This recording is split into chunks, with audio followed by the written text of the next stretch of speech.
Thank you. Okay, folks, thank you so much for your patience on this. We're gonna resume our meeting. It is 1:44 and we're at item number 3. And it is the report from the Department of Planning and Development on the Bryn Mawr Avenue District. And I'd like to call on Commissioner Boatwright for the report. Yeah. Let's the first slide. The Department of Planning and Development finds that the proposed landmark designation of the Bryn Mawr Avenue District supports the city's overall planning goals and is consistent with the city's governing policies and plans. Constructed between 1897 and 1929, the proposed district's 15 contributing buildings form a distinctive and markedly intact group design in a range of architectural style. From its earliest period of development, Bryn Mawr Avenue has served as a neighborhood commercial corridor, a street where residents of the surrounding community could access shopping and professional services in a walkable setting close to home. Next slide. The proposed Bryn Mawr Avenue district spans the 900 through 1100 blocks of West Bryn Mawr Avenue between North Sheridan Road and on the east, and North Broadway on the west. Next slide. In 1995, the district received its final official historical recognition as part of the Bryn Mawr Historical District, which was listed in the National Register of Historic Places by the National Park Service and includes the same boundaries of the proposed district. According to the designation report, on the blocks included in the National Register areas, mass transportation supported the development of a dense pedestrian retail precinct, while the proximity to Lake Michigan shore encouraged the development of distinguished elevator buildings and residences. In addition to national recognition, 2 of the buildings located in the proposed district were already designated as individual Chicago landmarks in 2002. The Bell Shore Apartment Hotel, located at 1062 West Bryn Mawr Avenue, and the Bryn Mawr Apartment Hotel, located at 5550 North Kenmore Avenue. Current planning initiatives in the area include the Broadway Land Use Framework approved by the Chicago Plan Commission in 2025, which supports consistent, intentional, and transparent development decisions along Broadway from Montrose on the south to Devon on the north, including several blocks at Broadway's intersection with Bryn Mawr in the proposed district.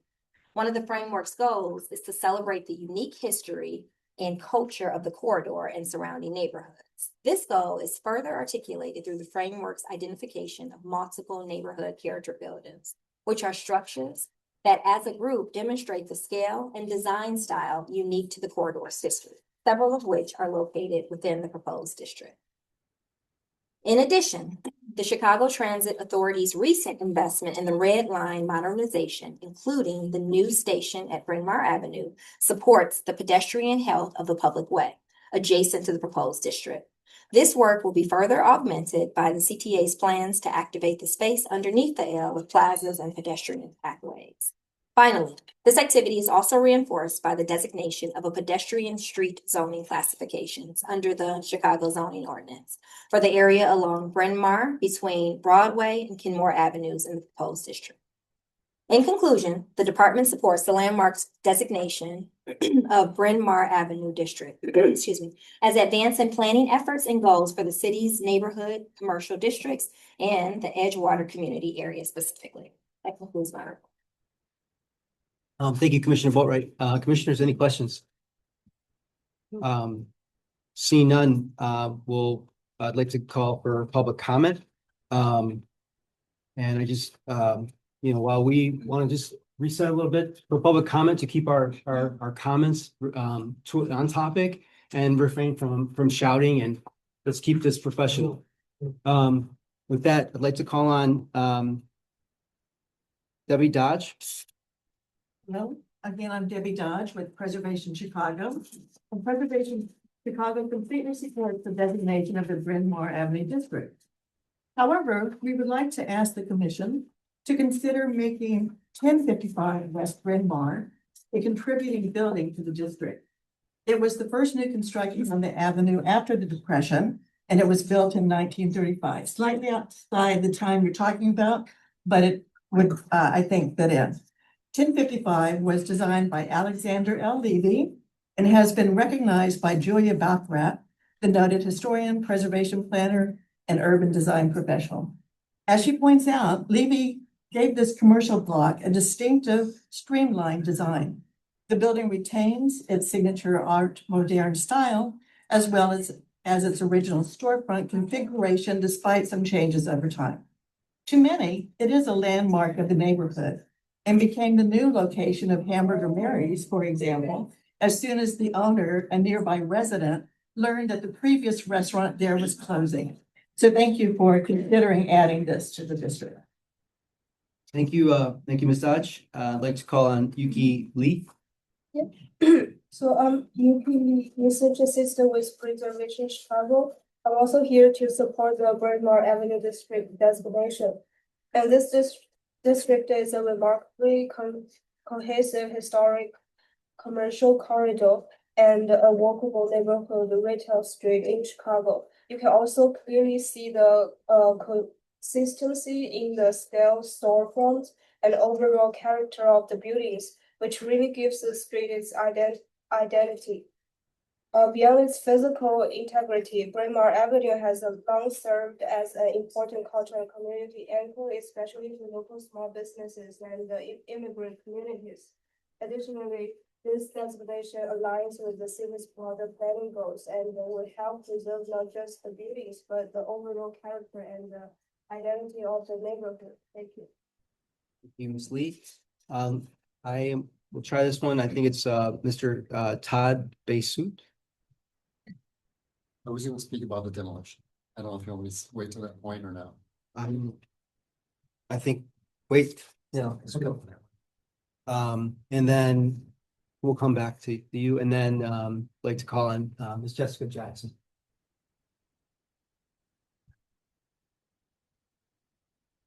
From right here. Sure. First off, I want to commend you for being the chair of the room and keeping everything in order, because this is a touchy subject. And when you say you want the public speakers to stay on topic, we are on topic, because we're talking about how these landmark issues affect us. It doesn't have the same effect on us as it has for the developers in this room that stand to get rich off of it. Because we live in the areas that the property taxes end up getting the blunt of these type of contracts and stuff that the city is going. My property tax, see, I'm not on Section 8. I don't get affordable housing subsidy. I work for what I have. My parents worked for what we had. My grandparents worked for what we had. There is no welfare in my family. So my property tax increase of $1,811.64 for an area in South Shore that don't never see no renovations. So yeah, I'm upset about it. And I come here to voice my opinion about it. And I have every right to do so. Every right. Every right. In fact, the Chicago Tribune, day before yesterday, just did a story on Chicago Flips Red. And about how they get upset because of what we talk about in these meetings. How the commissioners get upset. But one thing about it, they can't stop us from expressing our right to protest, our freedom of speech, and we're going to keep doing it. Because this makes us uncomfortable, so I'm here to make y'all uncomfortable. And this last thing I'm going to say before my time runs out. When you saw me out in the hallway just now, I was reporting to the police that Miss Dot lady that just spread, I think she said her name was Dot. When I was sitting here, she kicked my feet. She kicked my feet twice. Now, this time, I went and told the police. Because that's the right thing to do. But if she touched my feet or any other part of me again, Now I'm gonna engage in self-defense. Yes, she did. I was sitting right here. My legs was crossed, just like this. You need to pay attention. Miss Boatwright already got y'all a case. I was sitting just like this, waiting for you all to start. Then she came right past me and kicked my feet twice. Yes, she did. Thank you. She better not do it again. Thank you. This is a place of peace. I know what it is. She kicked my feet. She did it All right. twice. Moving on. And you can move on, long as she understands she better not do it again. I did the right thing and told the police this time. Thank you. Nobody's gonna kick my 63-year-old feet again. Next. Thank you very much. I see that it gotten a little heated in here and the heat's been on. It's been on for years by the mere fact that you have this commission here. And you only have one person or two that's represented. And the lady that she was speaking about for a big multi-billionaire treehouse association, Preservation Chicago, she's getting paid. She's getting paid. And everything, every time anything preservation comes up, Preservation Chicago speaks on it as the authority, because what makes them authority? Money. The Treehouse, Money Foundation. Rich. This country was built on the blood, sweat, and tears of Black people enslaved in America. But white wealth. That's rich. Margin. And look around here. That's why you don't see any poor Blacks here. And the ones that you see are part of the system. And I'm not going to beat up on my brothers and sisters, but encourage other Blacks to come. Make history. Black Lives Matter. You encourage others to come to get involved. It's not a good look to come in a room to see it all white. It doesn't look good for the city. What if not, and I always say that, and I'm gonna finish. You can look good, you can talk good, you can dress good, you can act good, you can smell good, and be a piece of SH. I'm not gonna finish spelling it out. That's right. Look how nice and trying to be dignified. But money, honey, but they not nice. They not nice. Say it again. You can look nice. You can speak nice. You can dress nice. You can act nice. And you can smell nice and be a piece of. This is not a good look to have one ethnic group in here. It's un-American. We want to have a multicultural, and we want to make our poor rich. We don't want to make the rich richer. So again, I probably have exceeded my little 3 minutes, and I'm glad that I saw what happened here, and that's life. And when you get ready for this vote, watch them all. That shows no dissent. It's not a good look. Some people like Mr. Blakemore, some don't. But if everybody likes Mr. Blakemore, they must be kin to Mr. Blakemore. And thank you too. But thank you very much, sir. No handshaking here. Okay, that is the last person that's time to speak, from what I can see here. Is there any, so I'm gonna close public comment. Commissioners, any final discussions? Not a good look. Seeing none, I'd like to request a motion to adopt the report. So moved. So moved, Commissioner Rubin, seconded, Commissioner Burns, Commissioner Blakely, Yes. Commissioner Boatwright, Yes. Commissioner Tolliver, Yes. Commissioner Ponce. Yes. Yes, and I'm a yes, and motion carries unanimously. And we'll move on to item number 4, which is the preliminary decision on permit application for demolition pursuant to 2-120-740 through 2-120-825 of the municipal code. Dealing with 3 properties 5614 North Winthrop Avenue, 1106 West Bryn Mawr Avenue, and 1114 West Bryn Mawr Avenue. And so there are these are the three permit applications for demolition before the commission. Let us address these in order. First, the preliminary decision on permit application 5614 North Winthrop, and Eilish Tuffy has the report. Recommendation.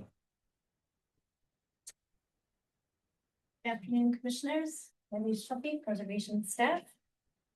The three addresses listed here for your review are located in the 48th Ward within the Edgewater community area. There is Bryn Mawr Broadway tip, and this area is staffed by DPD's North Region team. This photo shows the 1100 block of Bryn Mawr Avenue on the north side of the street, which includes the three adjacent buildings before you for review. The newly renovated Red Line CTA station is on the far left, immediately west of the site, and the corner building in the foreground is at the intersection of Winthrop Avenue. The site is owned by a single entity, and a redevelopment proposal was approved by the ZBA in December of 2024. A new construction application was initiated in January of 2026, and demolition applications were initiated in March of 2026 with the Department of Buildings. Last month on April 2nd, the Commission on Chicago Landmarks approved a preliminary landmark recommendation for the designation of the Bryn Mawr Avenue District. Last Friday, May 1st, the applicant emailed historic preservation staff copies of three wrecking applications for 5614 North Winthrop, 1106 West Bryn Mawr, and 1114 West Bryn Mawr. These three separate permit applications will be presented individually by staff. Because these are pending permit applications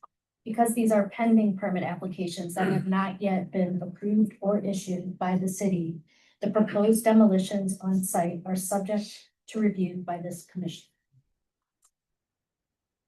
The preliminary district report presented on April 2nd included a building catalog of 22 structures within the district boundaries illustrated here. Buildings shaded in black were found to be contributing to the district, while those shown in red were either constructed outside of the historic period significance or have been highly altered such that they no longer convey their historic character defining features. The project site and the three subject properties are outlined in green on the district map. The categorization of whether a property is contributing or non-contributing to the district is a preliminary determination by Historic Preservation Division staff only. It is solely provided as guidance for property owners and the public to anticipate how these properties might be treated under the Chicago Landmarks Ordinance. Individual property owners retain the right to petition the Commission on Chicago Landmarks on whether a building is contributing or non-contributing to the district on a case-by-case basis as part of the permit review process. The Commission reserves the right to make a final determination in accordance with the procedures established by the ordinance and the Commission's adopted rules and regulations. At the time when a permit application is received, there are 6 stated criteria that must be considered as part of a building analysis. Those criteria are shown here, and the results of that analysis will be presented for each of the 3 properties, beginning with the easternmost building at 5614 North Winthrop Avenue. A demolition application for the building at 5614 North Winthrop was received by Historic Preservation Division staff on May 1st. The 1-story commercial building is clad in brick and limestone along the parapet and has commercial storefronts on both street-facing elevations. The April 2nd preliminary designation report identified the subject property outlined here in green as non-contributing based on the following analysis. First criteria addresses the subject property's historic or architectural features. The period of significance identified in the report spans from 1897 through 1929, which is based on existing buildings in the district that were constructed at the time of developer John Cochran's first Edgewater subdivision up through 1929, when the Great Depression brought an end to this area's initial building. Here we see typical examples of historic buildings constructed within the period of significance. Specifically, these are contributing buildings from the 1890s, which retain their architectural features, including original masonry, full-height storefronts on the ground floor, and angled bay windows on their upper stories. The original building permit for the subject property dates to 1896, which would make it a contemporary of the two buildings on the previous slide. A 1905 Sanborn map shows the original building was also a two-story brick commercial building with angled bays on both elevations and at the corner. The historic photo on the right of the Bryn Mawr elevation shows the full-height ground floor storefronts, and a second floor projecting bay is just barely visible at the top edge of the photo. We found documentation in the form of oral histories and building permits that a fire occurred at the property in 1934, which is a key factor as to why this building was recommended to be non-contributing. A 1935 permit to repair fire damage and another from 1940 resulted in the building footprint shown on the far left. The 1950 Sanborn map shows that the second floor of the original building no longer exists, and rear additions extended the now one-story building all the way to the rear property line.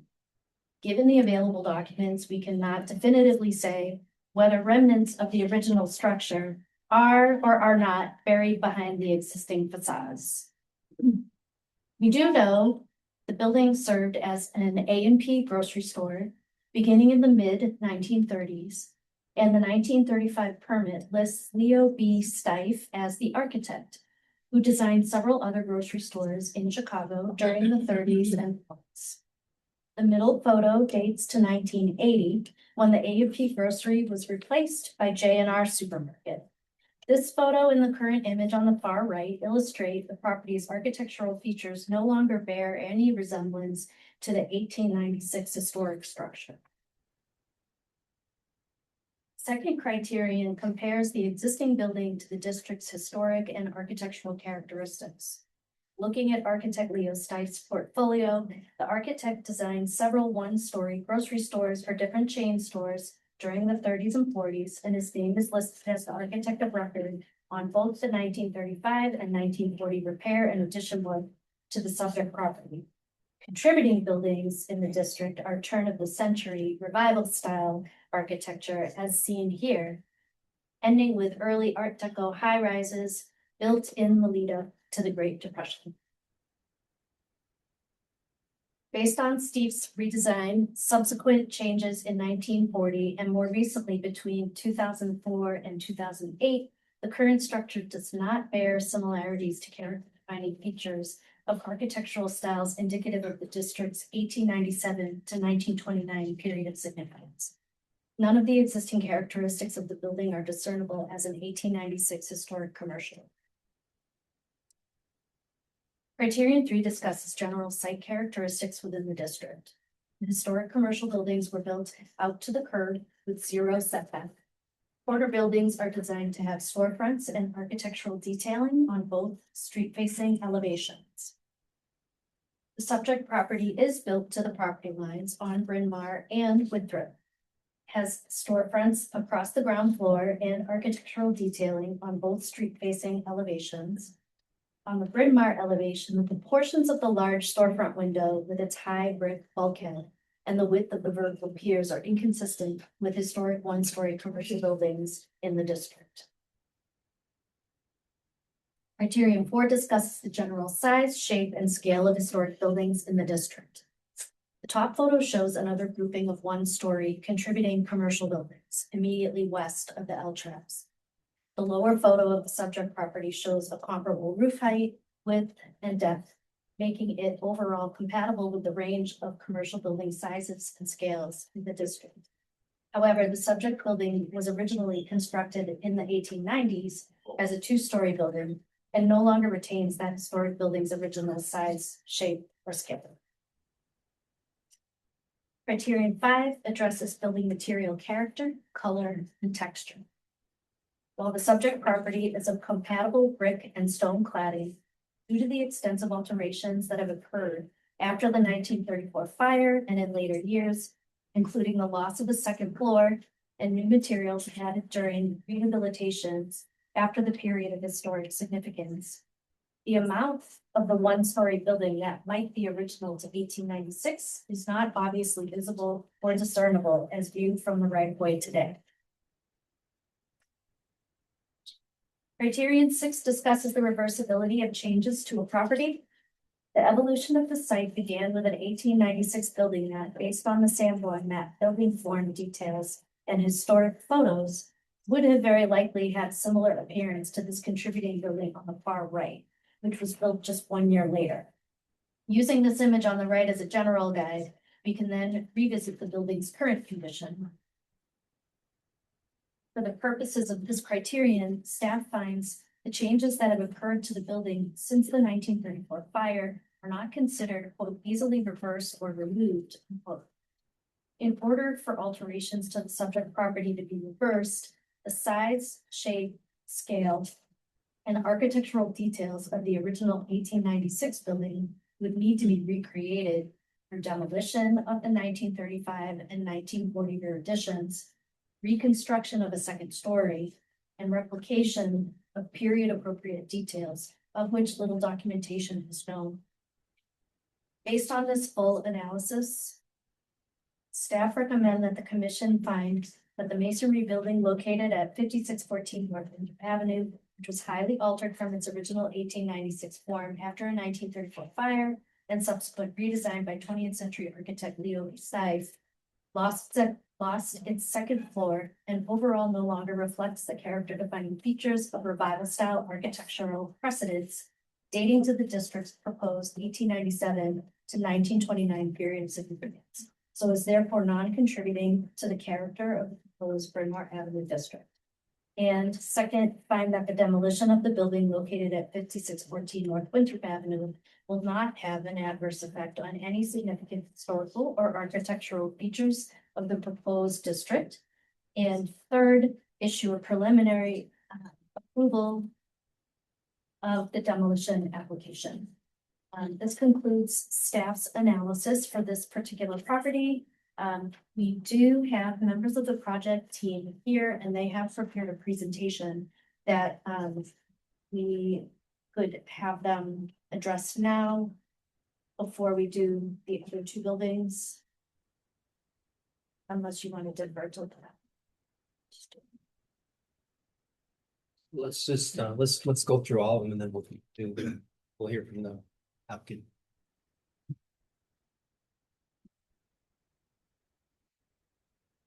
Commissioner, Mhm. you will need to vote on this item individually.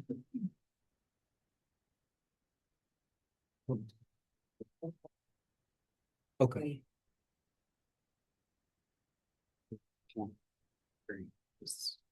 Okay.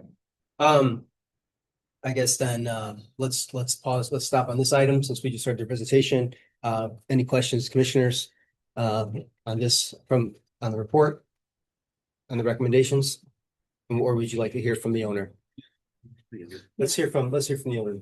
Right. On this. Do you have? Eilish, I believe that the representative of the owner has an opinion on when they want to do their If presentation. you'd like to wait, you can wait.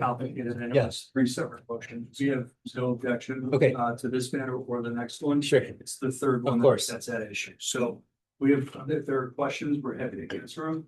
But we're in agreement with staff on the first two recommendations. Okay, perfect. Thank you. And with that, commissioners, any questions before we want to keep? Questions after. Okay, we'll continue then. We'll move to public comment then, if there's no other questions. We have a few folks signed to speak. Once again, we're in a very small space. Please keep your comments on topic, respectful of others. And really, this is not a place for threats, and it will not be tolerated in this room. With that, I'd like to call on Todd Faisou. Saying that right? 11:14. Okay, so you'll wait? So Okay. we can wait till that. Perfect. Then I'd like to call on Jessica. I agree with you. This is not a place for threats and it's not a place to get attacked either. Okay, all right. Now, my issue with the TIF funds, it's my understanding that TIF money is supposed to be used for blighted areas. Like opportunity zones. Money is supposed to be for blighted areas. The parts of town of Chicago, whatever that you all are talking about, these are not blighted areas. I don't understand how this commission repeatedly acts as though certain parts of the city don't exist. But you're taking the money based on certain parts of the city being considered blighted areas. Like parts of the south side and parts of the west side. So how is it that the TIF money and opportunity zone money never makes it to these parts of town? Instead, they stay in these rooms with these organizations, with these contractors that repeatedly just take TIF money to rebuild areas that's already built, historically built up. Now, if I'm wrong, I'm wrong, but what I'm going to do is to determine that wrong is I'm going to, because like I mentioned before, I'm sure you all have heard of Chicago Flips Red and the fact that Donald Trump, President Donald Trump, knows who we are. Doesn't matter if you all agree with his administration or not. It's neither here nor there. The fact of the matter is he is the president of the United States and he is in office right now. Okay, so with that being, so I am on topic. Because what I'm saying is I'm going to refer this information to the White House so that a thorough investigation can be done on Chicago and Cook County to make sure that TIF funds are being spent the way that TIF funds are supposed to be spent. Okay, TIF funds are used to do these type of buildings. If I'm wrong, I will be proven wrong. But from what I understand with TIF funds, and I'm in meetings like this all the time, and I'm hearing over and over again where these contractors are using TIF money to do these contracts and stuff like that. But when you talk about the South Side and we hear our aldermen, which that's our fault, our alderman's fault, they talk about how TIF money is expired. I don't understand how it's expired if we never see it when it's active. So, like I said, I'm just going to make the request to the federal government to do the investigation so that I can see where the TIF funds are going. We're gonna move to one more speaker, but please keep your comments on topic. It is on topic. This has nothing to do with TIF, this is a demolition. Fuck, you Just can't like- bully me. My bones are connected. When she was bringing up the TIF money, everything is connected to something else. Sorry. Now, it might not specifically be the TIF money, but dealing with these historical buildings and landmarks. But in that area, some of them will be landmarked, certain addresses, and others won't be landmarked. But that wouldn't be a landmark district. See, I'm not a typical in. That would not be, if this house is landmarked and this other house over here is not landmarked and it's right, that's not a district. And the games that being played with preservation, a reservation of Preservation Chicago is a rich white organization. Rich, and they rubber stamp that. And when you look around here, it's all money. And you don't see many Black people in here. It's all about the money. Who receives the job, good contracts and service? And you tell me to stay on top of it. Somebody don't have to do this work. Renovate. I want to see Black lives, now the Black men and women working on these projects. You can't bully me, young man. You don't have the sense I have. You don't have the commitment I have. You don't have the knowledge I have. You can't bully me. Every one of my bones are connected to the other bone. Now, I don't have no teeth. That's not good, but because I'm not digesting my food. But every bone is connected to the next bone. And you don't tell me to stay on top of it. You was telling her this has nothing to do with the tip money. Oh, yeah. Well, it's the connection here. And when y'all get ready to rubber stamp this, if it's not a connection, all you go say, I. That's not normal. Look, no dissent here. Who do you think you're talking to when you tell me to stay on top of it? This is not connected. When I get ready to approve this, you will see no objection. You got the right one. You can't bully me. So again, when you're saying stay on topic, we are on topic. I am on topic. Everything is connected with racism and fraud and abuse here. And then you're gonna put that little timer on to me. So my 3 minutes is up, and I will speak on these other topics. And I'll challenge you. Thank you. And thank you. I don't believe anyone else is signed to speak on this item. And if you haven't, please You think let us I know. am? With that, I'd like to call on final discussion, close public comment, call on for final discussion, commissioners.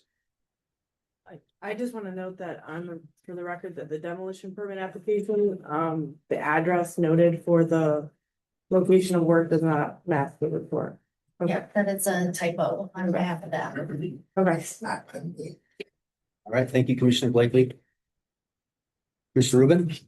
I mean, what I want to hear really is the timeline here, because we were looking at a hastily filed demo permit right as the nomination for the district is coming up.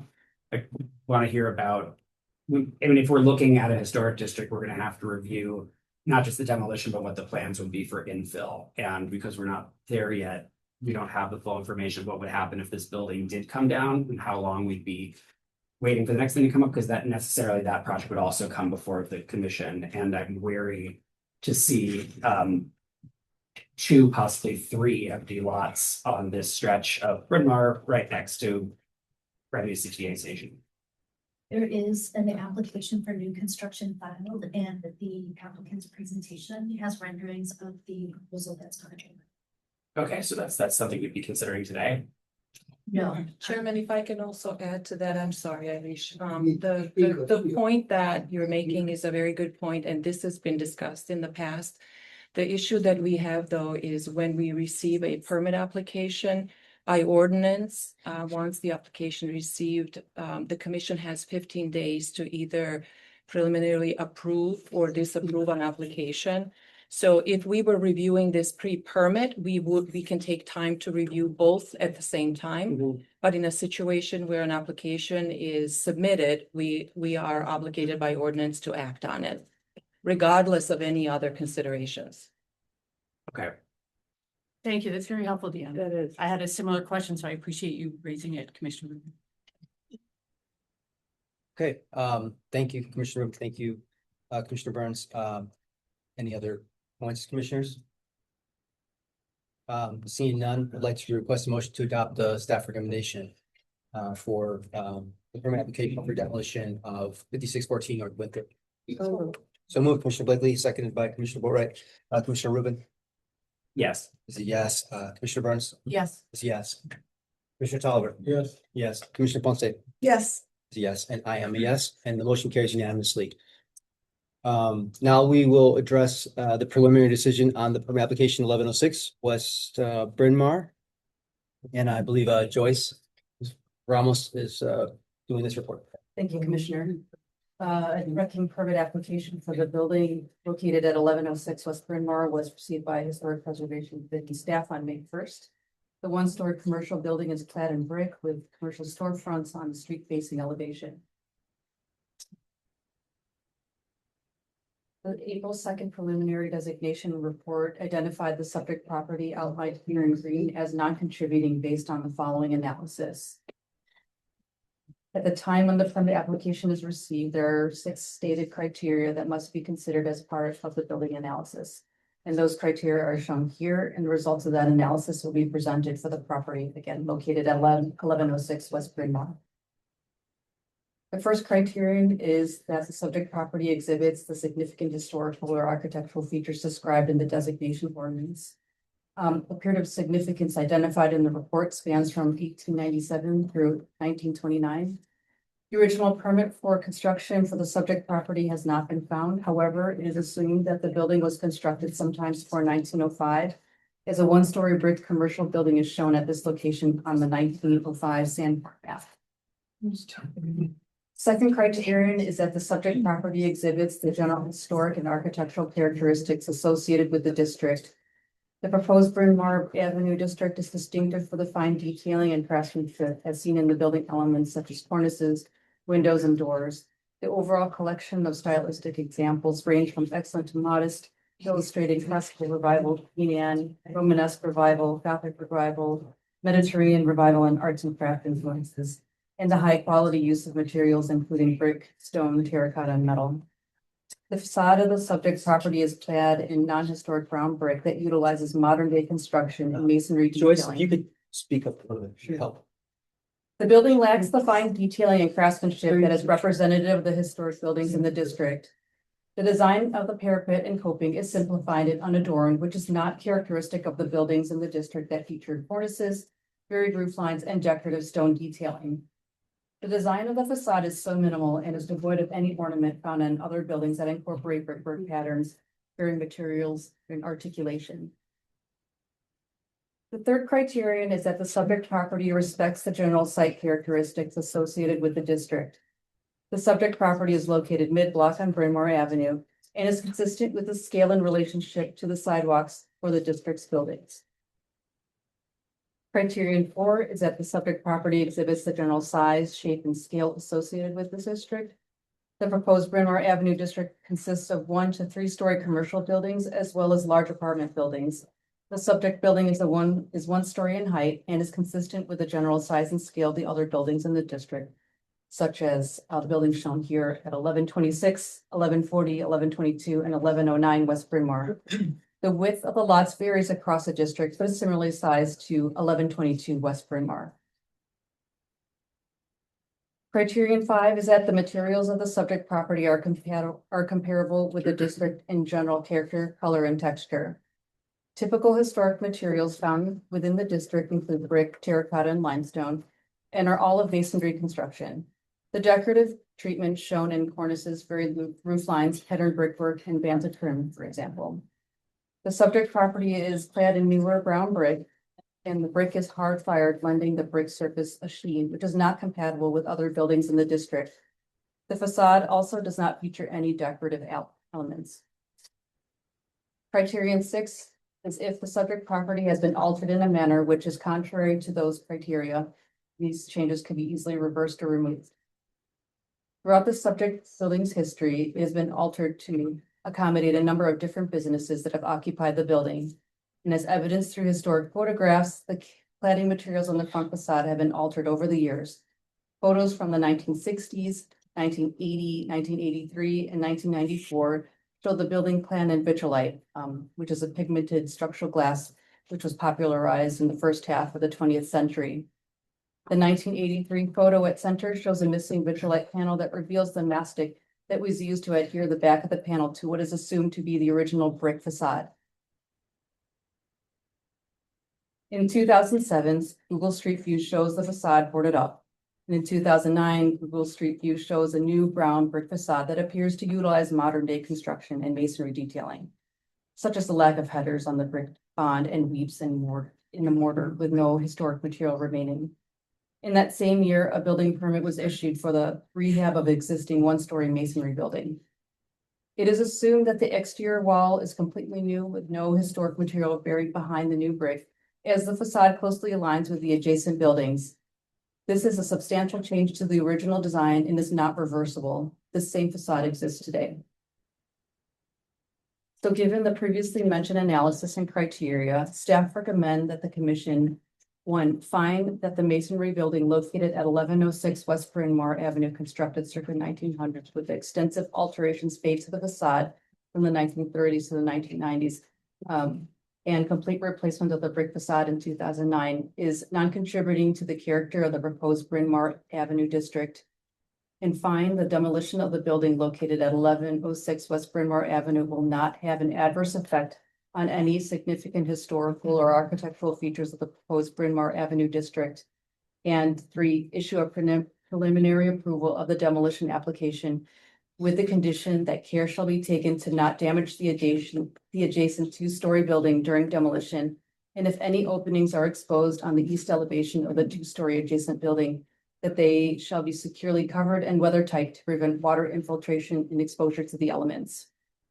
That concludes my presentation. Thank you. Thank you, Joyce. Commissioners, any questions on this, report? Okay. Same concerns as before. Yeah. Okay, and then, same, we defer to the next point, next, address, and, with that, we'll move to, public comment. And once again, this is about the demolition application, so please keep your comments on topic. And I believe we only have, 2 folks that have to speak on this. Ms. Jessica Jackson. And once again, please. Okay, and once again, everything I'm talking about is on topic. Just because it makes you all uncomfortable, it doesn't mean that it's not on topic. It's on topic because these type of things affect where we live. They affect our property taxes. Now, if you want it to be on topic, I understand that this one you're talking about demolitions. And I think this man right here with the pink colored tie said he's the owner of these buildings. I think so. So my question, I guess, again, another investigation would be to see if when they demolish his building, are they going to give him the money that he's supposed to get from that? Because I know on the south side, there are issues that I know of where people get their buildings demolished and they're not getting compensated from the city. Yeah, they're violating the 5th Amendment right. No need to look puzzled because we know those things happen all the time. So I want to know, in this demolition, is this owner, is he going to get the money that he's supposed to get when they demolish his building? Because if he does, then that means that the buildings on the south side that get demolished, those people are supposed to get their money. That's the 5th Amendment. So that's going to be investigation number 3. Because the first investigation is to see why it is that no landmark buildings are being done on the south side. The second investigation is going to be about where this TIF money is going. And then the third investigation is going to be to see if this demolition money is being equally distributed between people who own on one part of the town versus people who own on the other side of the town. Now, if you think these investigations won't happen, I encourage you to look up Chicago Flips Red. Look up my name, Jessica Jackson. You will see that is one thing that we do. It's not just about showing up in these meetings and public speaking for 3 minutes on this mic. No, we do follow up. We file complaints, we file charges, we demand investigations, we do all of that. So that's going to be the third investigation. Make sure we get our money, like how they making sure they get their money. Right? Hey, exchange ain't never been no robbery. Next. Mr. Blakemore. Yeah. I spoke to one of the staff members and I told her that I couldn't hear the lady as she was reading. Well, Mr. Blakemore, can't you read? Reading is fundamental. Yes, but what the Grievance Act is that they got Mr. Blakemore in a little cook. And he doesn't like this. When he knows that the chamber is empty and this other 201A is empty. I don't know the politics are being played. We have room down on the second floor. Why you can't use this room? We all here, they say it's not available. Well, it's your job to make it available. That's what we're paying taxes for. I resent being here in this little cooked up room when they have 201A and we have our chamber, and both of them are empty. Your job was supposed to put the people there because this is our money. Now, whatever going on between you and the alderman or the sergeant of don't punish me. But we have accommodation here that's available. Why you not using it? Why you not using it? And you don't have no speakers and all that. Why? So you know why? Because you didn't demand that. You did. But you demand, you telling me I can't connect the dots. I can connect the dots real good. Real good. I resent being in this room, period. When they have accommodation, I want to be, I deserve better. When you know better, you do better. So again, this project will be, they will go along to get along. They gonna say, I. And this just didn't happen, that it's all white folks in here. This is orchestrated. This and one little black on the board like Madam Sierra. I'm glad to see you, and I'm glad to see you too, sir. I've been seeing you for years. Sierra is new to the game, but you've been here, and I've been here. So just the mere fact that I have been here, I got knowledge, wisdom, and understanding how the system is now working in the interest of Black people. So you gonna get your little buzz on me, saying your 3 minutes is up. Your time should be up, sir, and I will be seated, and the ancestors appreciate me. Okay, this concludes public comment. And I'd like to any further discussion, if there is none, I'd like to request a motion to adopt staff recommendations for this item. Second. Commissioner Teller removed, seconded by Commissioner Boatright. Commissioner Ponce? Yes. Yes. Commissioner Rubin? Yes. Yes. Yes. Commissioner Blakely? Yes. Commissioner Burns? Yes. Yes. And I'm a yes, motion carries unanimously. Robert. And lastly, we'll finally address the preliminary decision on the permit application 1114 West Bryn Mawr. And Matt Crawford has the report and recommendation. Thanks, Chairman Jakovich. So this is 114 West Bryn Mawr. It's a 2-story commercial building in the proposed district. Now, Eilish and Joyce just talked about 2 buildings next to it that we feel are non-contributing. This building, we're going to come to you with a different conclusion. As Eilish said on May 1st, the owner applied to demolish these 3 buildings. And the question now before you is determine whether this building is contributing to the proposed district, and if it is, whether it should be demolished. So the map, if you've seen, building in question is with green. We've, in your preliminary summary, at our recommendation, you found that the building is contributing. And then the rules and regulations that they've just went through, there's 6 criteria for determining, thank God. So let's apply each of these. The first asks if the subject property exhibits the significant historical and architectural features. So that's the significant historical and architectural features that you've defined in your preliminary summary, which is roof lines visible from the rights of way and elevations. So let's talk about elevations. Every elevation in the district pretty much faces Bryn Mawr with a primary. Some buildings on corners have a secondary. Rear elevations aren't visible for the most part. And this is the building in question. It's facing Bryn Mawr with its primary elevation. The side is largely excluded by the neighboring building and the CTA. And of course, the rear is not visible, so it fits the pattern.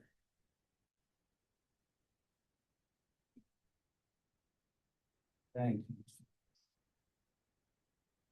All right. So that was elevations. Next, let's talk about roof lines. So the historical and architectural features talks about roof lines. So the buildings in the district tend to have flat roofs with raised parapet. You've got these shapes, it could be stepped, it could have gables. It can have all kinds of different visual interest to just the building doesn't end at the top, it's got a cap. So this building that's in question does. It's got a nice cornice and terracotta with a roof line that's obscured by the raised parapet. And so this, all it's really got is this cornice, right? So it elevates a really otherwise plain commercial building. You put a cornice on it, and now you've got a classical revival building. That's what most of the commercial buildings in the district are doing. They're basically a commercial program. You apply some historic ornament and you've got something that's visually interesting and it works together. So the building fits that. Next thing is about the general historic and architectural character. So a lot of these criteria are about what the thing is physically, but this acts about the general historic character.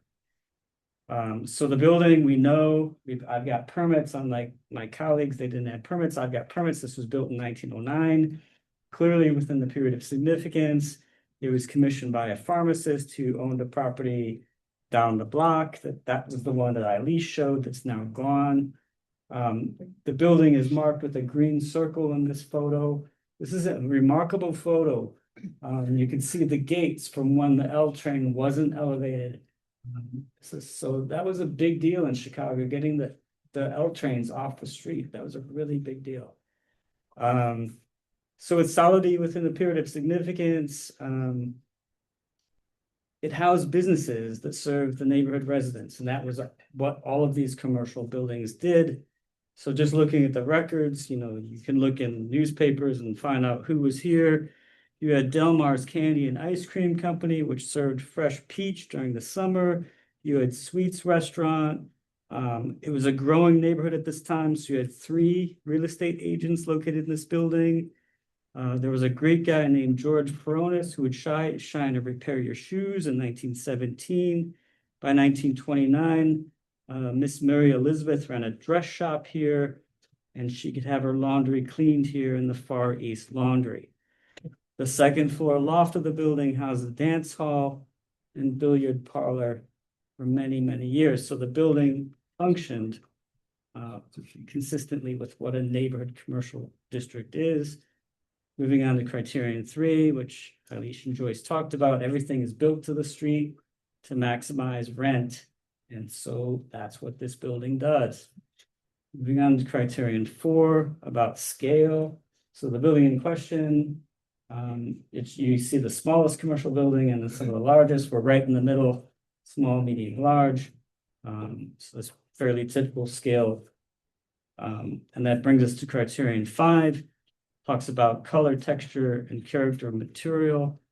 The district, as you can see, is overwhelmingly fireproof. Masonry, terracotta, pressed metal, things like that.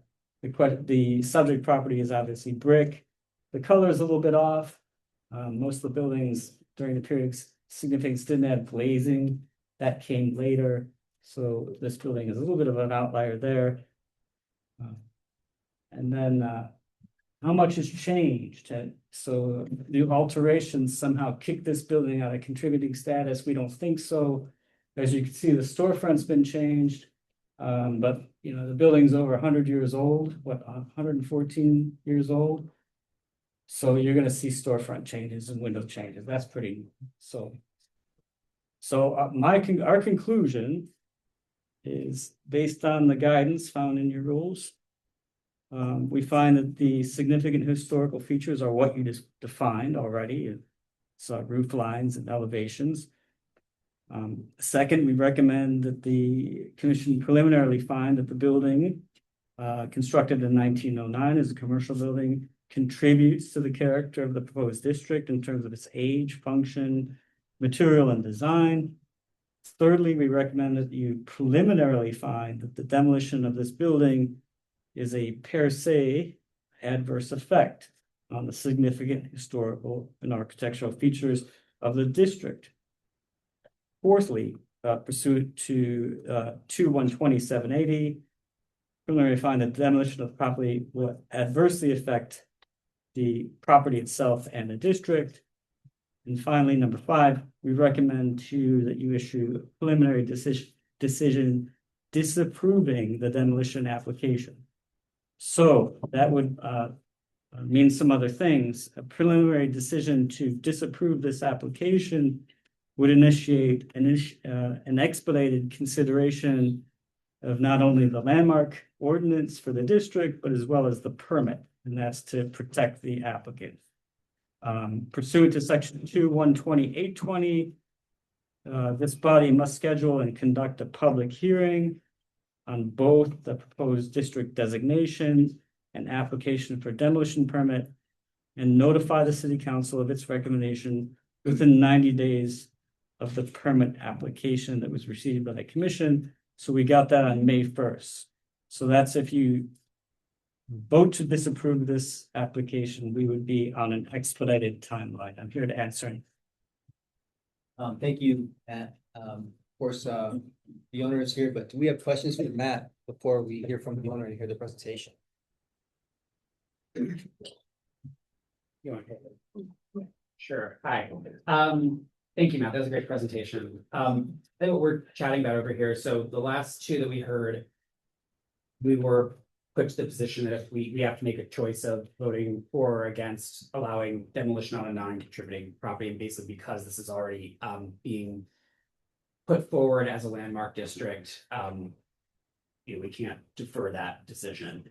This time, because it is a contributor, if we make the decision to disapprove the demolition, then it puts this on a fast track to be finalized as a landmark district. That's right. Okay, we're just trying to figure out how to make sense of all this. It's interesting. I think the legal point of putting this on an expedited timeline is that an owner has taken this property, he's applied to demolish it.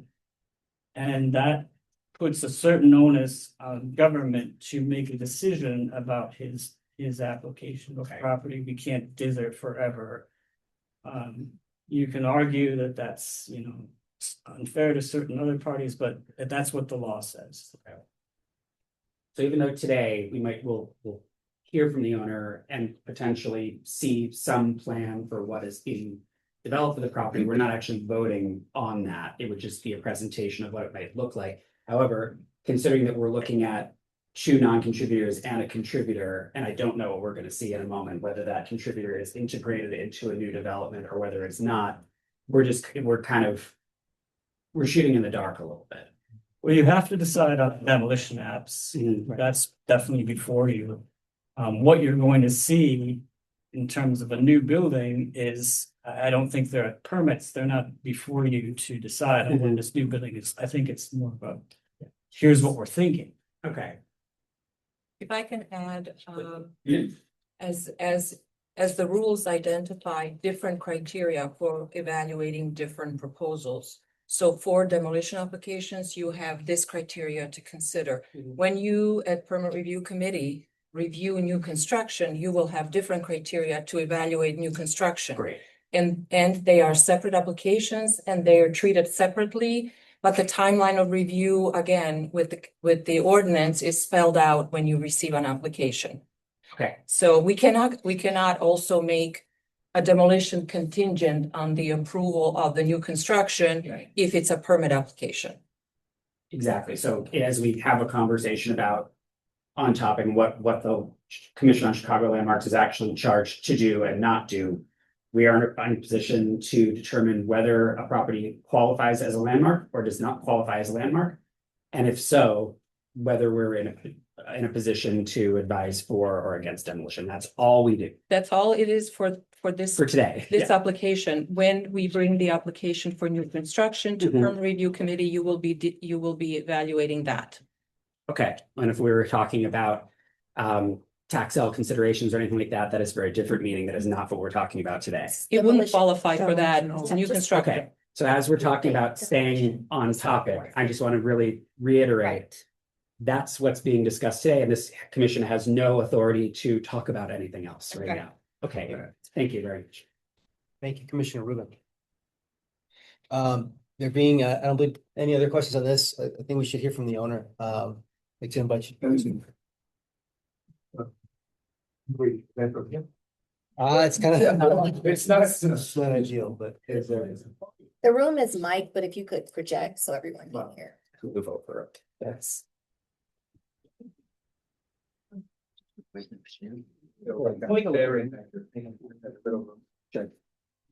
Hello, my name is Rick Filler.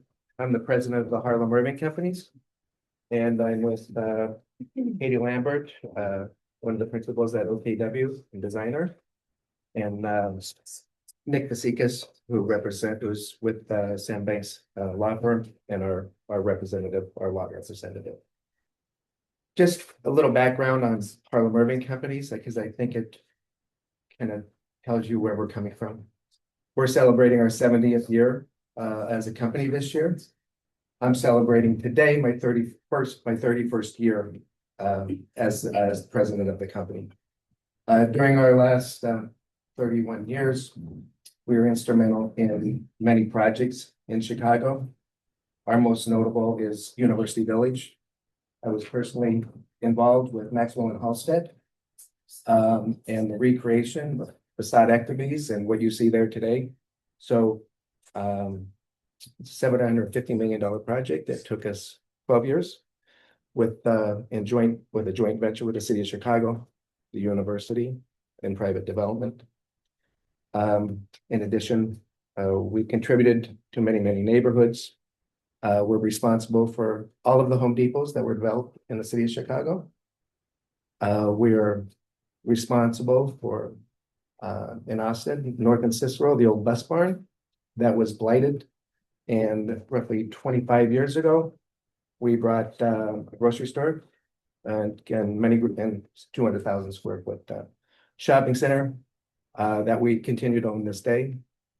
In the multifamily, roughly 2010, 2011, we were the first developer to go into Boys Town and build Halstead Flats, 267 unit building. We were one of the first to go into Uptown with 811 Uptown, a 360 unit building, which I'm proud to say that we just signed Trader Joe's yesterday to take over the base of that project. I can go on, but I'm just trying to demonstrate that we're an experienced developer. We've done this many times. We know what we're doing. We've worked with historic, we've worked with landmarks. We've worked with most wards in the city of Chicago. So if we could put up our presentation, please. And what we're going to do is I'm going to go over when we purchased the property and how we got here today. And we're surprised we're here today. And you'll see why we're surprised, being with our experience and knowing the steps to go through. I believe we accomplished all those steps. And there's one thing that I've learned while you're putting that up is that each ward is individually and each ward is led by aldermen. And we partner with those aldermen and to get through the process. The alderman is our guide. And the alderman is the one that puts those meetings together. The alderman is the one that supports us at City Hall, Plan Department, and DDA.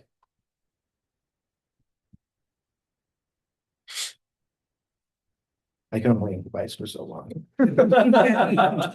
I could keep going. Yeah.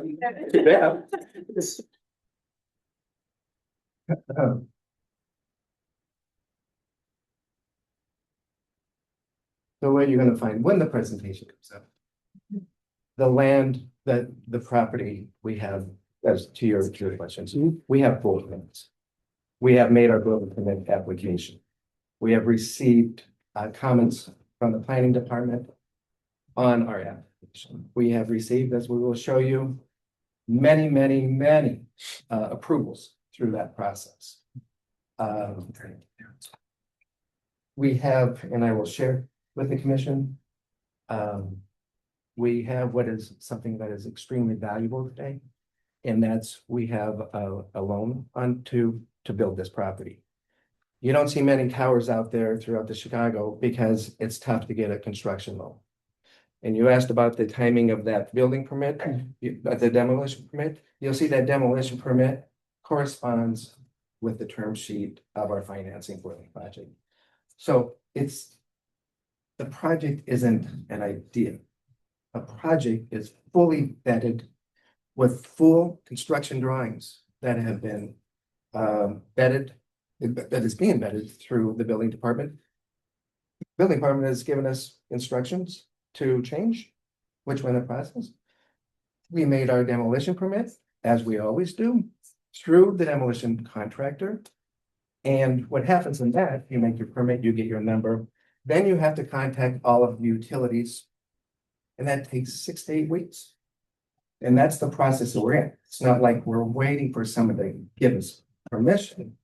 We're waiting for the use of the next step of the demolition contract is to receive those utility cutoffs.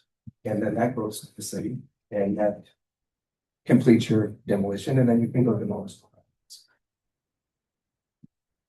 So the property is, as you can see, is vetted, including the logo, the Gage Apartments. Gage is reference to the measurement between the railroad tracks, which we're on for. Now, after the CTA construction, we are actually 3 feet off of the new platform.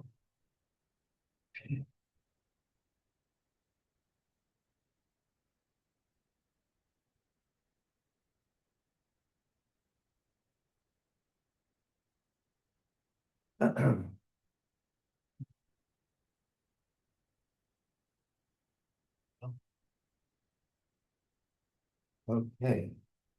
You go to the next slide. As you can see, once again, full construction drawings. When I say full construction, which includes the demolition of all 3 of these buildings, as you will see. Here you go, the next slide. We've all seen this. We know where we're at this point. Go to the next slide. We've all seen this. You can see now how how close even the 1114, how close it is. It's, I believe that's only 2 feet now off of the tracks. So how did we get here? 2020, 2021, we purchased the property. Alderman Osterman was the alderman at that time. We had preliminary conversations. We had conversations with the alderman and the chief of staff at that time, prior to purchasing the property, with telling them our intent to build a multifamily project here with retail at the base. Unfortunately, the alderman then decided not to run, and we were kind of stalled out to wait for him to leave, and the new alderwoman to come in, which we did. And then when the new alderwoman came in, she was a new alderman, and she needed time to get her staff put together and her development group and how to work with the neighborhoods and all that. So during that time, interest rates were rising. So it kind of slowed us down on our heels, but we continued to work with the alderman. We met with 2 of the people here from the local landmark. That the terracotta building was always a concern. I'm not here to debate if it is or isn't. And there were conversations of what we could do, being the experience that we had at University Village. Could we take pieces off of the building and incorporate into the building? All those different type of scenarios were discussed. Trying to fast forward, roughly December 20th, 2024, with the approval of the alderman, signed off on the development that you see today, where we received ZBA approval. That ZBA approval was regarding parking, it's a TOD, so it doesn't even matter today. But it was also the rear yard setback, the rear yard here being the tracks. And so obviously that tells you right there, where you see ZBA approval, being, we needed to tear the terracotta building down. And that was anticipated in the setback of the ZBA. Excuse me, sir, for the benefit of everyone, could you say what ZBA stands for? The zoning board of appeals. Thank you. Yes, so the property, nothing's really as of right, but this one wasn't needed two things, what's the parking variance and that rear yard setback. January of 26. So now after ZBA, that gave us full speed ahead. Where we have spent $750,000 on architectural, we have construction drawings and engineering and the likes. We submit for our building permit. The building permit was formally routed to zoning.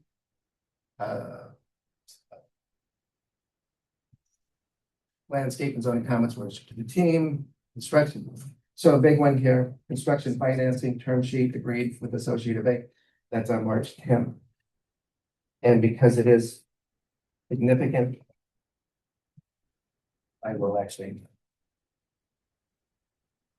share it with you.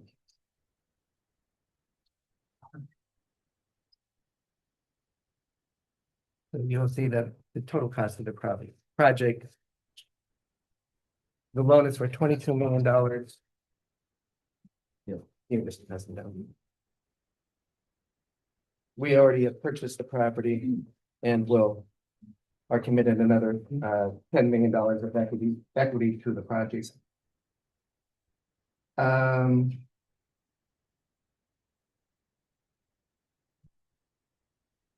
Around on March 17th, we made our demolition permit applications.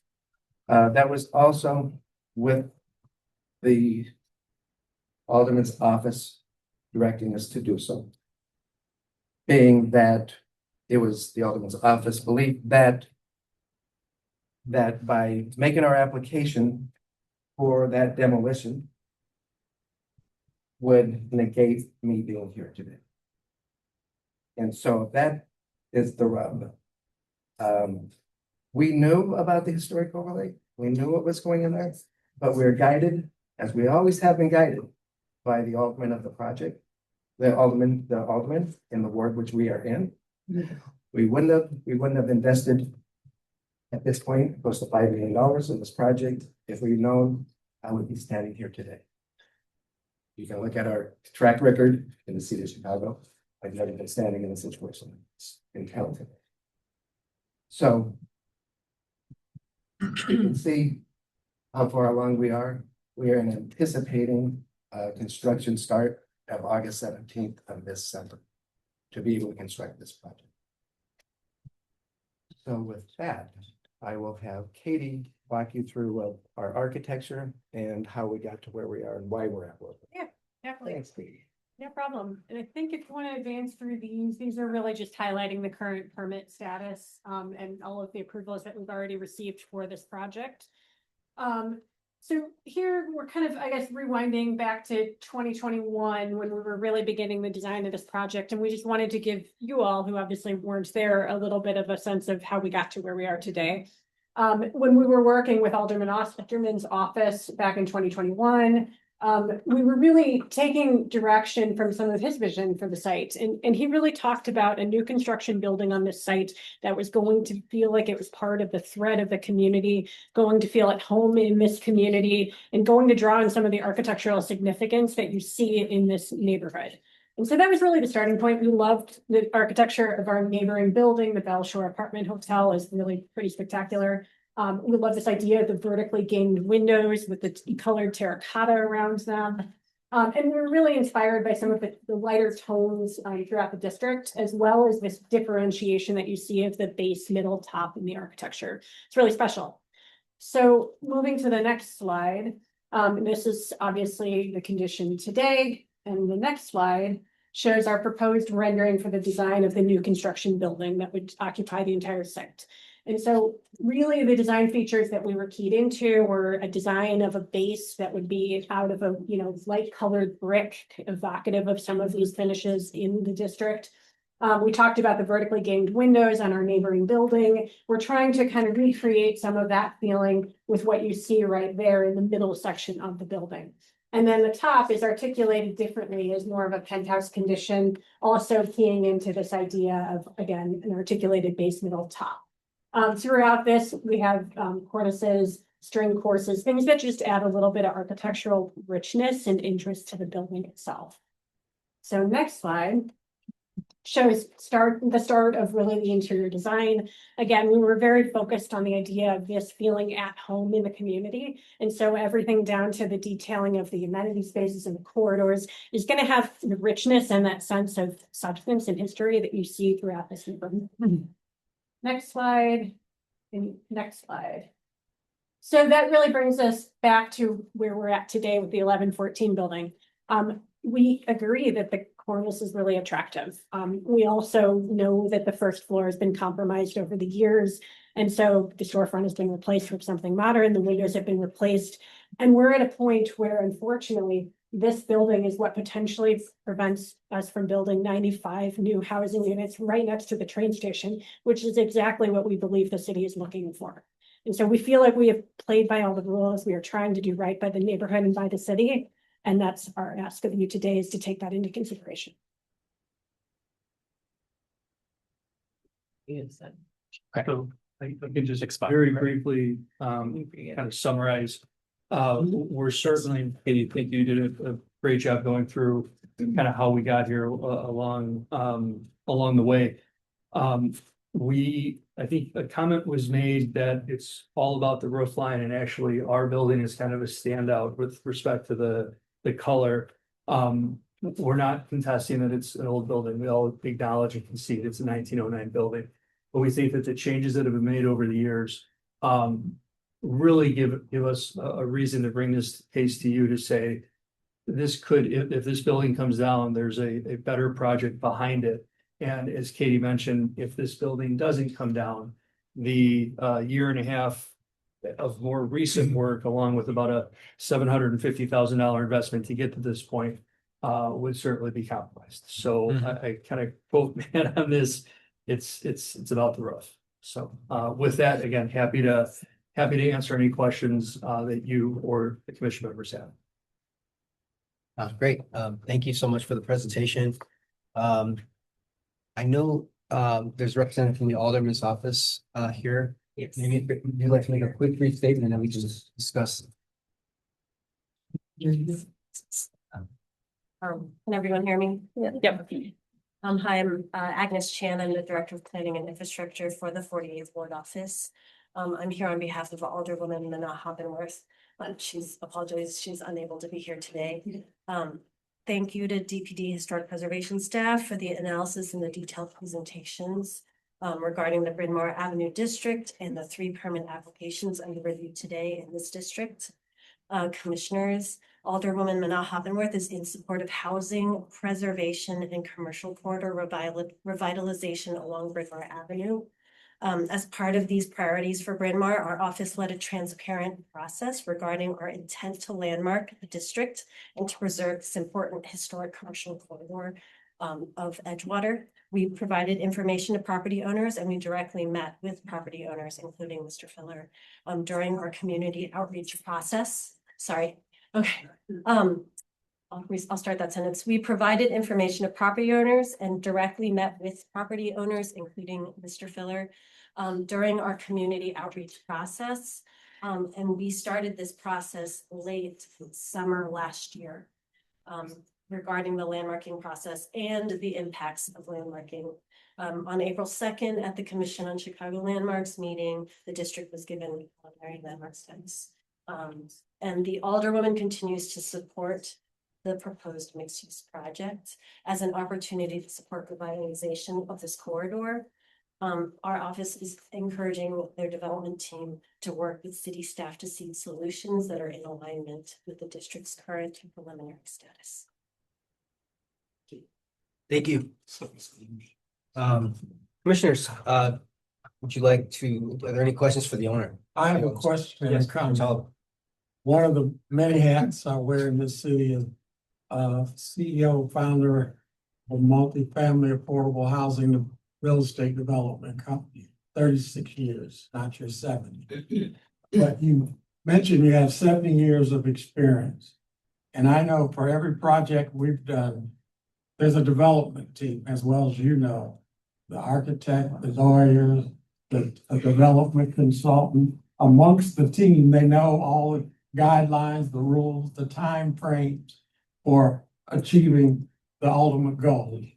And one of those goals was that you needed a demolition permit. And I'm sure with 70 years of experience, you've been through it. Find it hard to believe that you blame your failure in that timeline on the alderman. Taking advice from the alderman. Certainly, we consult with the alderman, but we don't expect the alderman to be part of the development team and have the knowledge of what timeframes are needed to reach the ultimate goal. I'm not saying yay or nay about how the commission will vote, but I just have a problem with you blaming the alderman. It's oftentimes people move ahead because they're determined to get something done, and they say, well, we'll cross that bridge when we get to it, even though we know we should have dealt with that bridge early. Certainly. And there's no intent to blame the alderman at all. I have a very good working relationship with the alderman and her staff. My only suggestion is, this is new to us. I have never had an historic overlay be put over a property that we had already owned for several years. And I've gone through a process, as you understand, with architects and meetings, we've been keeping the alderman's office. The only reason, you know, you're probably right, would I have went for that demolition permit after April 2nd? Probably not, because I just got my construction loan, as you can see, and as you know, it's construction loan, and then you're gonna start moving. Reason the alderman is the alderman's office instructed that is because of this unique situation that we're on up against an August 2nd date. No finger pointing, you know, I don't know if it would be any different, if I had or hadn't, so.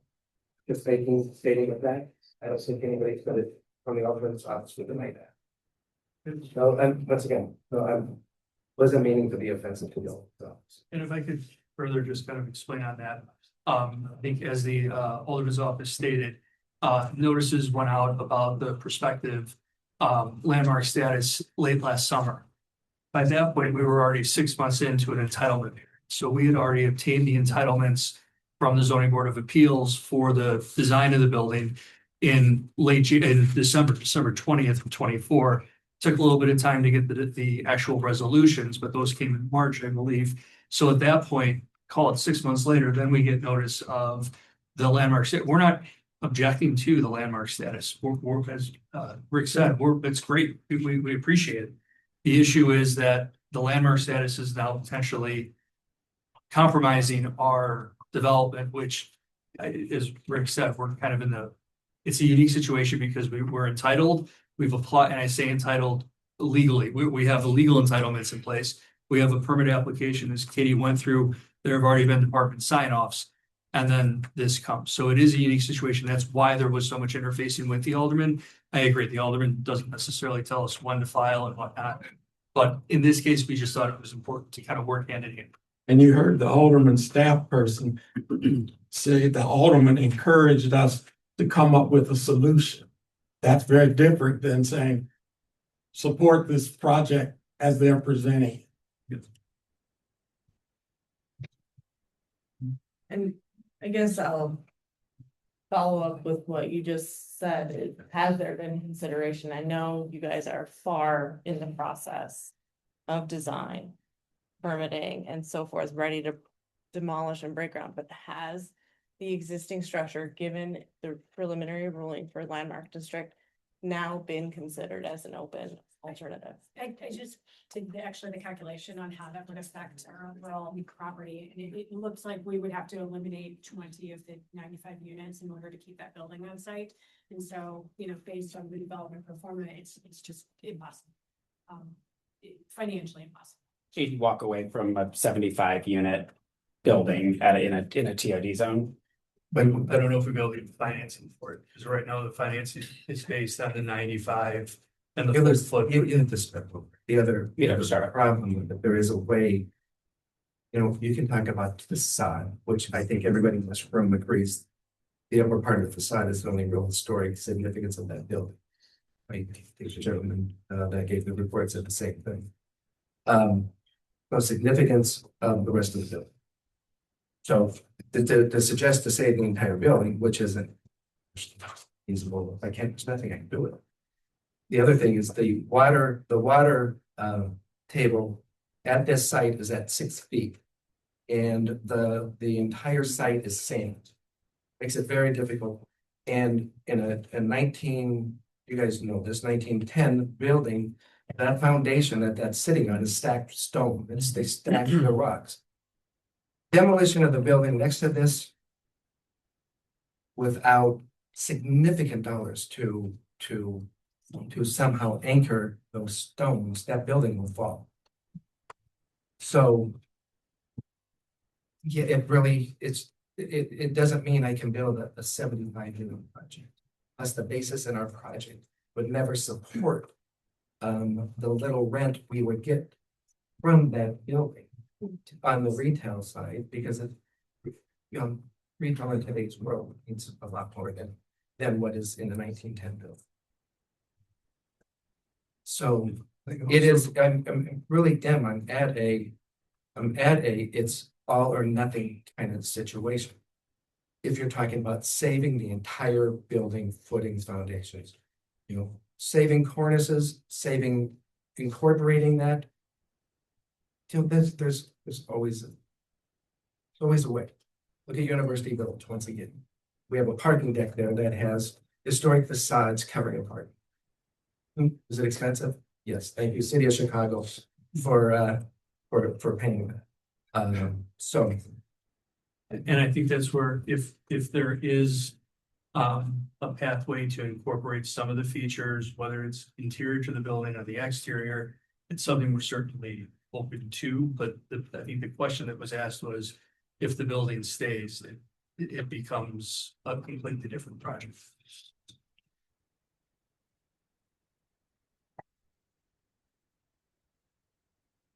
Any further questions? I mean, I think just kind of to game out what's happening here, like we're gonna have to get back to it. Our charge is to determine whether this is, it's already predetermined to be a contributor. So we're gonna have to weigh in on to kind of enforce the policy, which if it's a contributor, we would likely vote against demolition of this. Right. We're not making any kind of ruling on the need for housing. We're not making any ruling on the decoration of the new housing. We're not making any ruling on whether it's possible to change the project with or without incorporating a new building. That is, it's expository. It's great information. Thank you for making the presentation. It helps us kind of look at what's coming down the pike. But one way or another, we're looking at a longer process. This is a proposed historic district. It is going to be expedited down at one point or another. The 1, 2, 3, 4 of us in the room who are on the permits review committee are going to look at this project with scrutiny. But that's for another day. Right. For today, it's simply about looking at, is this a contributor, and are we in a position to make a ruling to demolish a contributing structure to a historic district? Does that sound, I want to make sure I have it all right. I'm being a little bit didactic, but it's also just a lot of information in the room. Thank you. Yeah. Yeah. Thank you. Is everybody comfortable with that? I think that's correct. Appreciate you breaking it down for everyone. Been here a while. Let's make it useful. I think the commissioners understand that, but audience did, Yeah. so you were helpful to them. Absolutely. Well, Mr. Blakemore said many times, this is a teachable moment. It's great to have an audience of people here to see how the process is done. So let's kind of go through it. I think it is a teachable moment to kind of understand what our commission does, how this process breaks down, and how we're trying to reach a solution that works for everybody and improves these neighborhoods for everybody. Commissioners, if I might, just offer a little bit more background. So, Yeah. as Commissioner Rubin stated, the decision before you today is whether it's a contributing building and whether you're denying or approving the application preliminarily, and that sets a different process. If it's a preliminary denial, it's the expedited designation and a hearing on the permit. If it's an approval, we continue with the designation. It's normal course. I also wanted to point out that with applications for rehabilitation of historic buildings, there are precedents in projects whereby tall additions or new construction were built adjacent to historic buildings. For example, Village Theater on Clark Street is an example. During that review process, there were structural evaluations done of the building and determining whether half of it could be demolished so you could build new construction behind it. And based on those structural condition reviews, a project was done to reconstruct the front facade and the sidewalls while incorporating the project. Those things would need to be decided based on the information that would need to be submitted with those evaluations. So there could be potentials on developing a project that would work for the program and still preserve the significant parts of the building, but we don't have the information currently and the application is not in front of us. Thank you. Thank you for that, Deanna. That was very. Okay, there are no other questions at this time. Let's go to our public comment.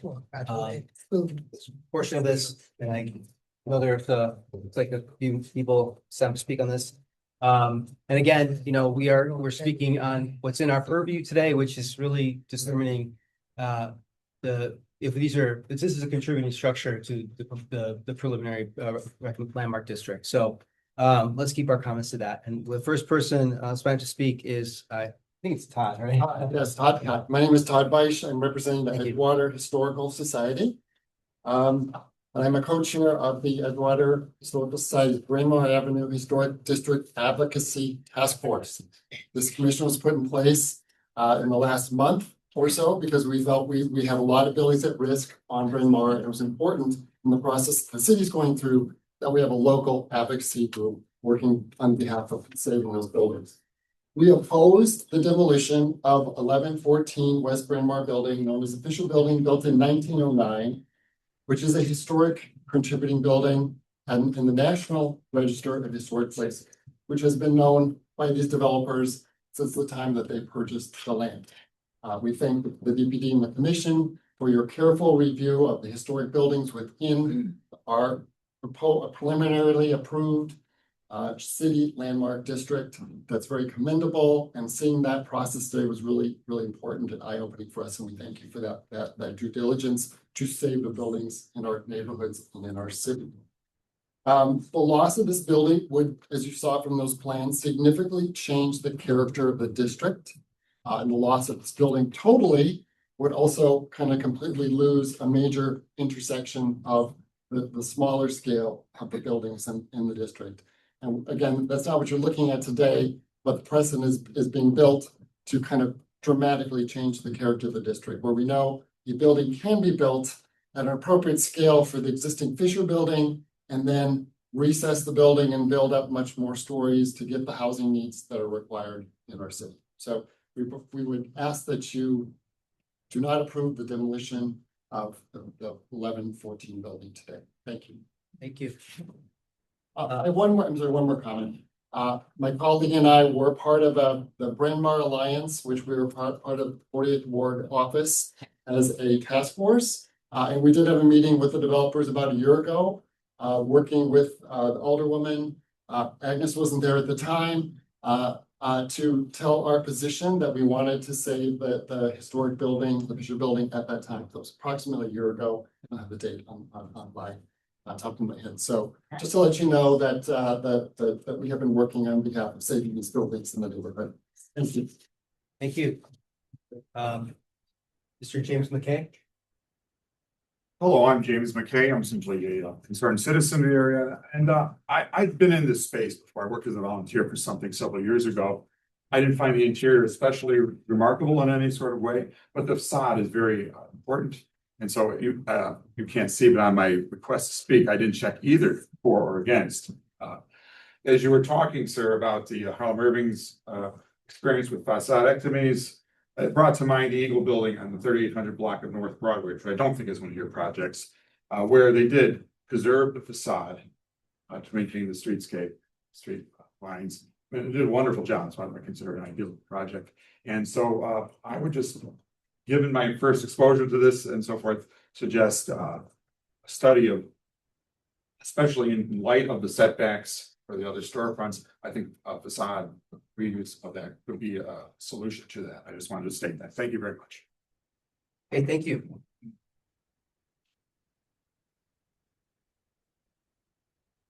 We have Ms. Jessica Jackson.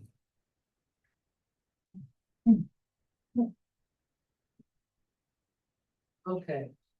One of the upsides to going to all of these meetings is because you hear all these things. So it goes back to what we said earlier about how you can connect the dots.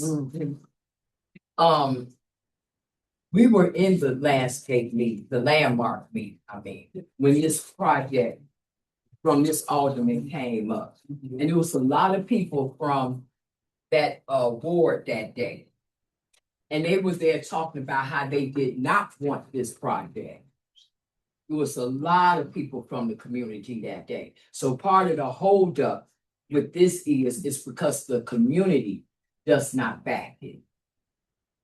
And a lot of times in these meetings, you're hearing what these developers want. You're not hearing what the community wants. That alderwoman is a space holder. She doesn't do anything, nothing at all. In fact, that alderwoman had her constituents lie about the effect of ShotSpotter in their area because she wanted to lie and make like the crime was down. That day, I remember that day. It was a lot of people from that community coming saying that they did not support these buildings being made into landmarks. And one of the ladies in particular got up and was saying about when buildings are made landmark, about how as a private owner, how that puts pressure on you to keep these buildings a certain type of way because they have to stay the landmark and that is too expensive for a private owner. That's what she said. And I remember that because I had been on Ms. Boatwright about the fact that she needs to make landmark status for these buildings in South Shore, that are these red brick buildings, that they are to landmark status, and that people in those areas should be getting money to help with those buildings because they qualify for landmark based on landmark criteria. So when that woman got up from the area and a couple of other people started getting up talking about the effect of landmark buildings and how it ends up costing you as a private owner money. It made me pay attention because I own a red brick building in South Shore that for all practical purposes should be landmark. So that's where some of this red tape is coming from. So when you say about the alderman and that the alderman guide this and that, and I'm looking at the dates where you started this and the dates where it got clogged up and stopped and all this, that's because a lot of these aldermen are in trouble. Okay? A lot of them in trouble because they're spending our money wrong. Thank you. Mr. Blakemore? Yes, and you didn't put that a little bit on these other people. Anyway, all the ladies, these altars, these old corrupt altars come from these corrupt people in these wars. she wasn't the Altman then. She was not probably the Altman then. It was another person, a lady like was got rid of about 10 of these Altmans. These Altmans are getting too much power. They supposed to work for the people. So again, you made, he was correct, the gentleman said, I had an agreement with that. Is that the same Altman now? That's objective? Do you hear like that? Like, I'm so tired of him. Do you hear? Is that the same Altman? And another thing, is reading is fundamental. The Zoning Board of Appeal. Well, when it went to the zoning board, with Solis and all that corruption, anything could be zoned in the city of Chicago if you pay to play, if you have money. So it didn't go through that the zoning at that time. Then it went to the zoning board of appeal. That's another layer of that mess. I won't use no say if and say no do or nothing. Another level. The zoning board did not give that to you all. But you got some white zoning lawyers and everything like over here. He's gonna appeal that. And the zoning board of appeal, that's where this is coming from. This is why it's very important for me to go, because I have a PhD in public policy. I haven't got it from school. I majored in history and government. How did you get a PhD here? By coming to these meetings, listening. The zoning board, right? The zoning board of appeal. That's where the zoning people, the original one, didn't let you do that. But they got a lawyer. So you went to the zoning board of appeal. That's another layer of that do here. And that man say they started that with one Altman. So those Altman, that's all of this mess here. All of it. And this lady said, well, like Mr. Blakemore with that village theater right there by the Latin school. They was able to resolve this problem right there at Clark and North Avenue. This problem can be resolved, but all of you all are part of the corruption, the fraud and abuse. And it didn't come from the Black community. It didn't come from us. Because we don't have that power and we don't have the money. So don't put that little bell on me. Ring your bell, ring your bell. I'll ring it then. So again, thank you, Mr. Blake. Don't thank me. God sent me. They got a song out. No one else has time to Ring speak? your bell. Oh, stop it. I No one know else has time exactly to what's speak? going on here. Stop it. Stop it. I'd like to ask back to close public comment and Keep crossed out. Ring your final bell. discussion from our commissioners. Are there any questions? Right that now. you would like to? Stop it. I just want clarity. We are ruling yes or no in favor of the demolition. So we're saying yes. Ring your bell. We'll restate it, so everyone's Thank clear what you. the vote is and what is. Thank you. Any motion, the motion could be to accept the staff recommendation, which means that you are preliminarily disapproving the application.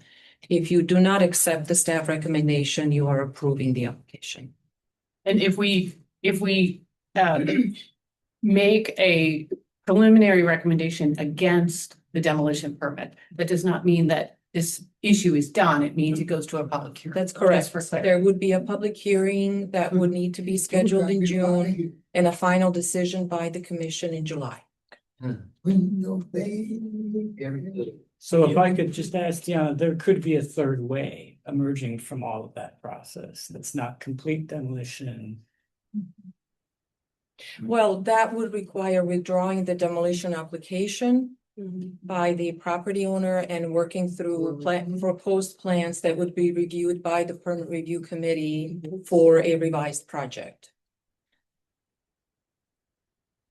Just gonna get to anyway. We're going to be looking at it one, okay.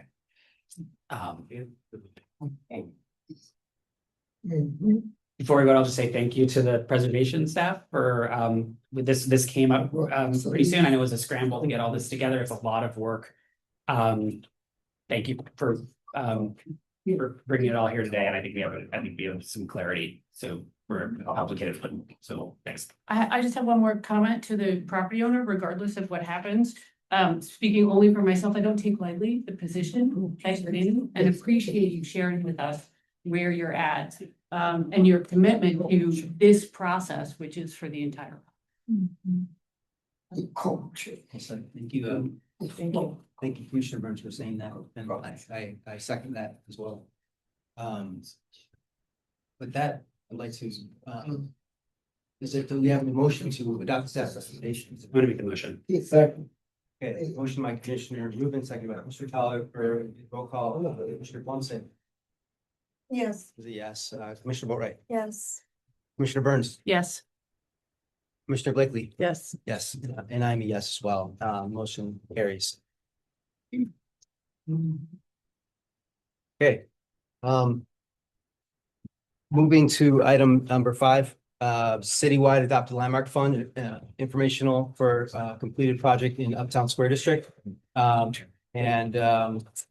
There's no resolution before the commission on this agenda item. It's for information only, and Dan Kleiber has the presentation of the report. Look at when you turn the red. Look at that, that's red. That's all red neighbors. They get their picture red.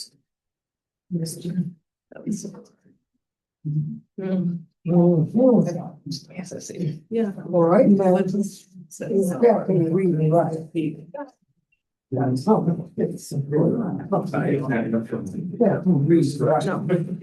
can't read it right. I can hear it. They said. I can hear it. They don't, some people don't. Yeah, I can read it right. I can. To be them, yeah.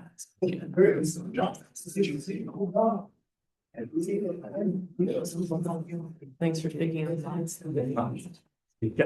I know.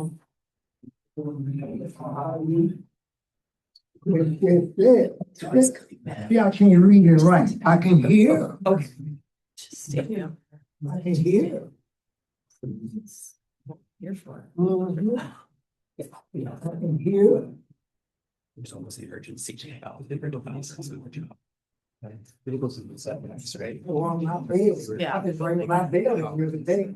That hip hop song. That's not. TikTok, bring your Nice that bed. they can maybe. He rung the bell on me. Like the first two. That man over there, well, that bell, not ring my bell right back. Ring your bell. Ring your bell. Like I'm a fool. We gonna get that bell on me.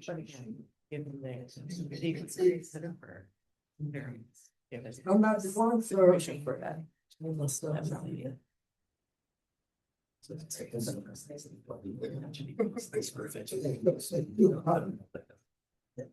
This side here. He rung the bell on me. I got the scope. I'm gonna bet they a cat. It's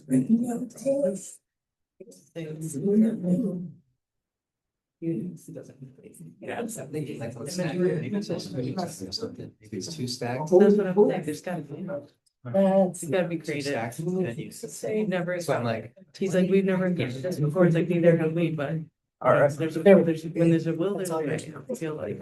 The argument of it being a sand for the water table, that's all. Thank you all. Yeah, every property. Good afternoon. There's a Commissioners, underground. Dan Fiber with the Department of Planning. I am here. Yeah, this type of project, an informational overview of a completed Adopt a Landmark project from the 2023 Adopt a Landmark funding round. For orientation, the Aragon Ballroom is located at 1106 West Lawrence Avenue, which is within the Uptown community area in the 46th ward. At left is a current image of the building, and on the right, for neighborhood context, is a map of the Uptown Square District in which it is located. The building, as represented by the red star, is located at Lawrence and Winthrop Avenues and is a contributing building within the Uptown Square District designated a Chicago landmark in 2016. For a little history, the development of the Uptown Square District during the first 2 decades of the 20th century transformed the intersection of Lawrence and Broadway in the city's Uptown community area from a rural crossroads to one of the region's most vibrant entertainment, business, and shopping districts. In terms of the Aragon itself, it was completed in 1926 and was originally a dance hall that was an overnight sensation when it opened. 6 nights a week, thousands ascended its grand staircase, passed beneath the archways around the dance floor, and were transported to the courtyard of a Spanish village to dance the night away under a ceiling of twinkling stars laced with wispy projected clouds. Among the vocalists that were featured at the Aragon over the years were Frank Sinatra and Tommy Dorsey's band, Perry Como with Ted Weems' band, and Peggy Lee with Benny Goodman's orchestra. Fast forwarding to the present, today the building is owned by Aragon Real Estate LLC and is a live entertainment venue that seats approximately 5,000 people. In 2021, unfortunately, the west parapet wall of the building experienced a partial collapse into the alley due to a heavy snowstorm. This wall was rebuilt soon thereafter, and subsequently, the owners of the building also embarked on a comprehensive exterior restoration to address various building exterior issues on the main public-facing facades of the building. This work centered on 5 main areas and was the focus of the owner's 2023 Adopt a Landmark application. First, the project salvaged sound terracotta where feasible and replaced approximately 350 damaged terracotta units with new GFRC. Second, the work focused on removing the existing deteriorated stucco. And again, this is a pre-Adopt a Landmark project photo. Back to its original, the substrate in 4 areas, and then replacing it with a new stucco system. The work also consisted of removal and rebuilding of the brick masonry at select locations on the primary facades, as well as grinding and pointing of deteriorated mortar joints. Other work included removal, repair, and reinstallation of the existing iron Juliet balcony railings, and you can see in this picture, there's one that's indeed missing. And finally, there was roof work to the building, including removal and salvaging of clay tiles and all copper flashings. Here are some sample before photos showing the deterioration of the terracotta in various places. Here are some sample photos showing the veiling masonry, exposing sections of corroded steel, as well as replacement pieces of GFRC on the right. And now for the final work. The project was completed in 2025 and certified as complete by DPD in 2026. In the end, the total project costs were approximately $3.1 million. And again, the Adopt a Landmark grant was $250,000 for this project. The owner's team for the project included Delph Gustitis and BTL Architects, and Premier Group was the general contractor, along with multiple subcontractors. And again, the owner is Aragon Real Estate LLC, and representative of the ownership, Ellie Molitor is here, if you have any questions. That's my presentation. Thank you. All right. It was a great project. Looks fantastic. Would the owner like to say, help say a few words? I'm representing the owner. Hi. We just want to say thank you very much for supporting this project.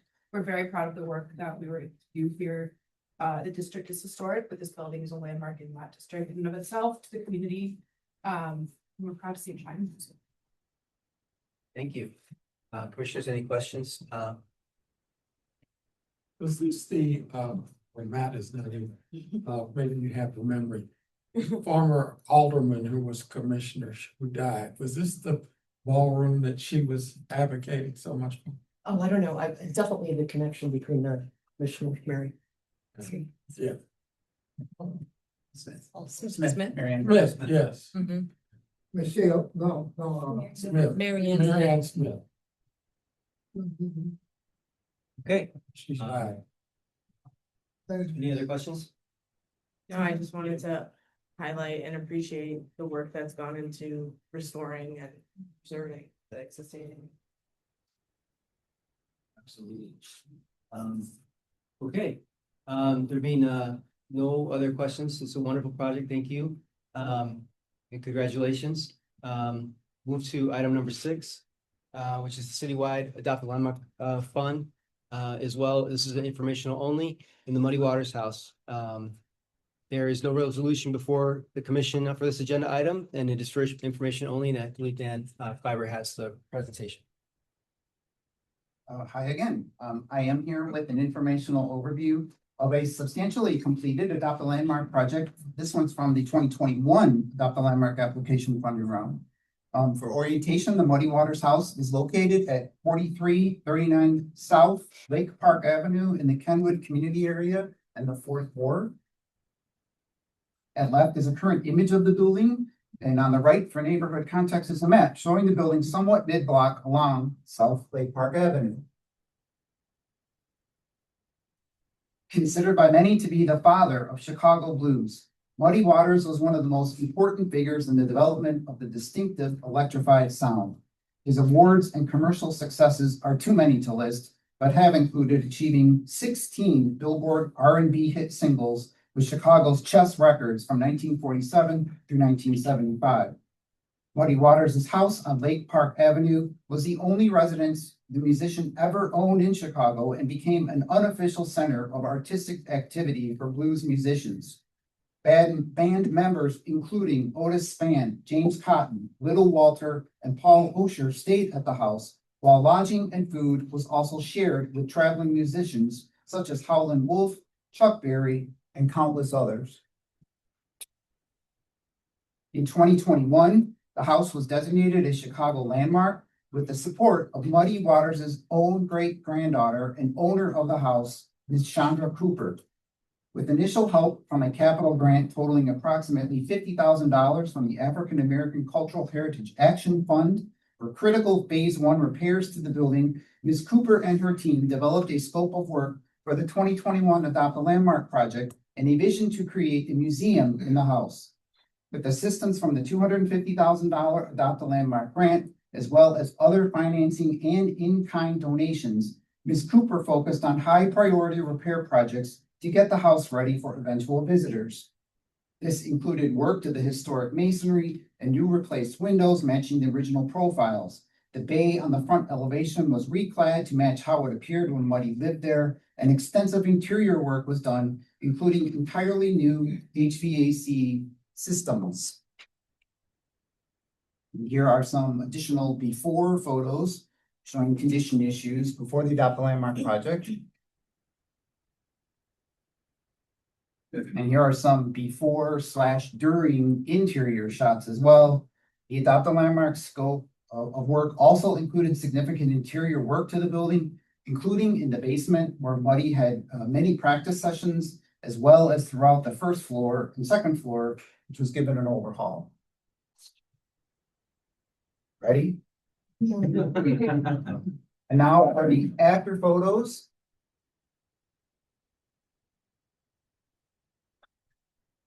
And a sample of, just a sample, been through the entire house. This is a sample. It is substantially complete all throughout, so. And finally, the full image here in 2026.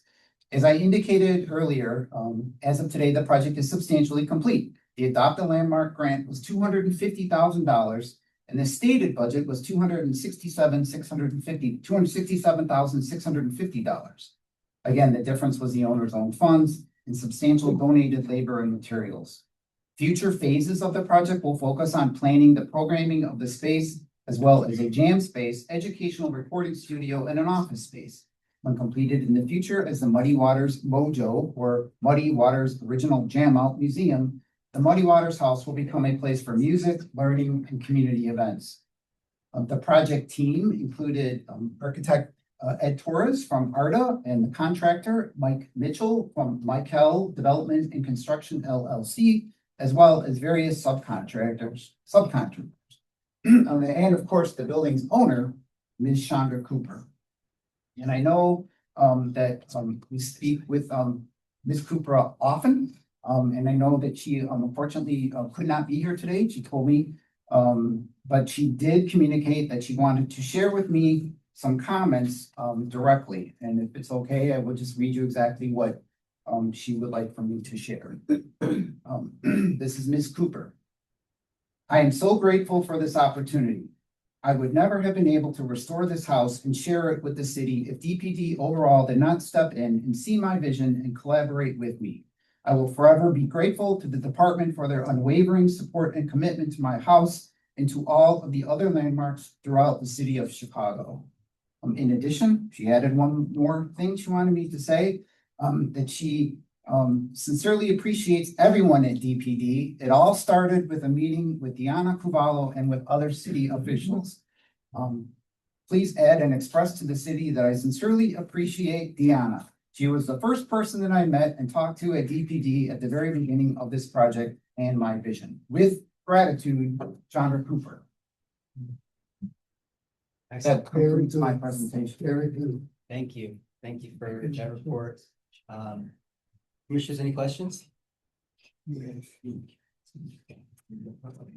I don't know, Mr. Torres, you came all the way here. Was this the project you came for? It was a long meeting. Fortunately, I brought my computer, so I got a lot of things. There's a lot of things. Yeah, I'm a tourism preservation architect, president of Art of Design here in Chicago. I also serve on the board of the National Trust, which gave $50,000 to this project also for structural stabilization before the Dr. Landmark. I'm fortunate to be working about 6 Adopt a Landmark projects. I say fortunate because these projects are very challenging, but also very rewarding when we're complete with like this particular project.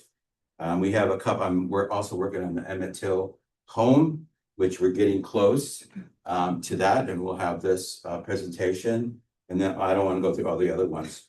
The Muddy Water Home house restoration was very interesting, to say the least.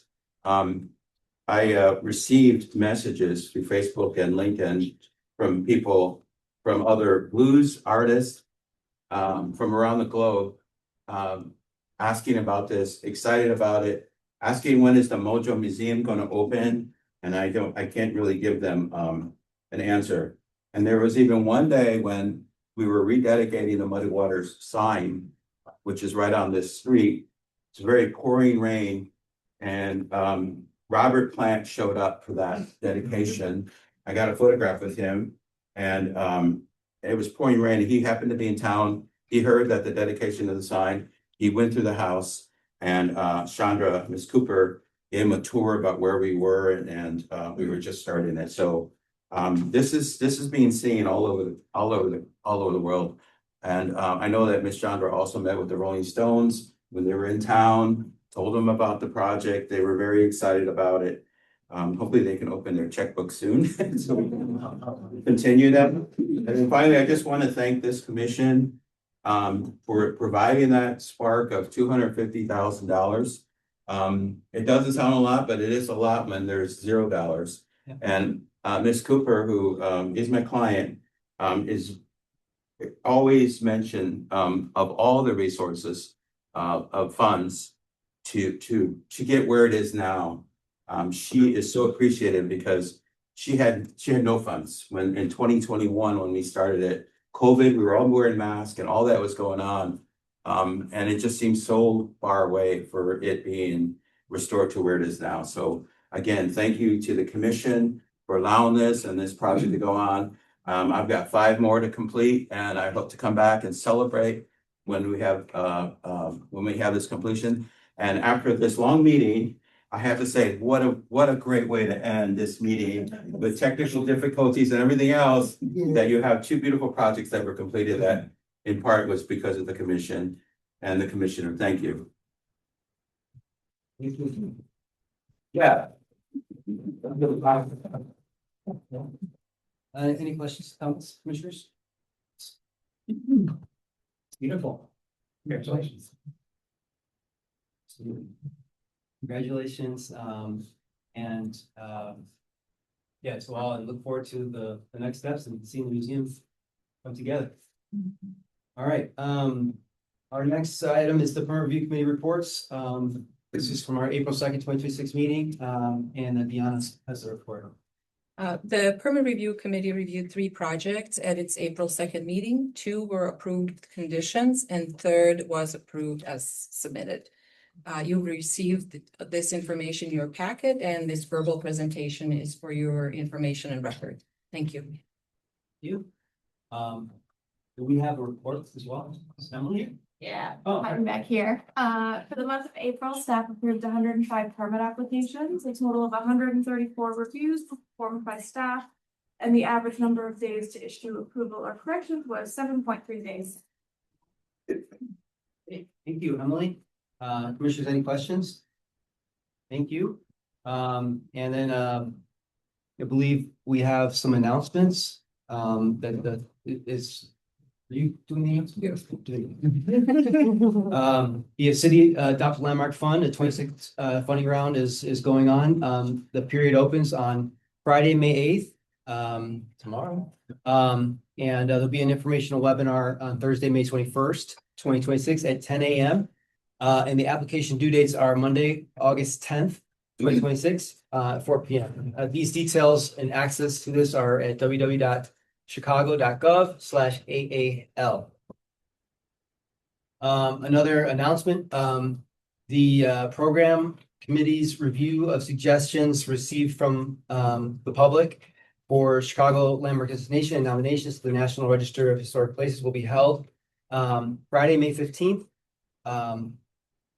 at 10 a.m. in room 1003. That's this room, right? 10th floor, City Hall, 121 North LaSalle Street. And the deadline for submissions is Wednesday, May 13th, 2026 at 4 p.m. All suggestions must be submitted on a suggestion form available at the Historic Preservation Division webpages at chicago.gov/DPD. And another announcement. Chicago 2026 Preservation Expo is coming up May 18th, 2026, Monday, at 4 p.m. to 7 p.m. at the Chicago Cultural Center, 78 East Washington Street, and includes the 26th edition of the Preservation Excellence Awards. Free tickets were made available for the public on March 14th. And for additional information on this, chicago.gov/preservation-month. And this leads us to our final point, which is our adjournment. There's no further business for us today. I'd like to request a motion to adjourn. So move. So moved by Commissioner Burns. Seconded by Ms. Whitby. All those in favor? Aye. Thank you all. Okay, current review committee. Would we consider adjourning, coming back and doing it another day? Do you want to? Yeah. Yeah.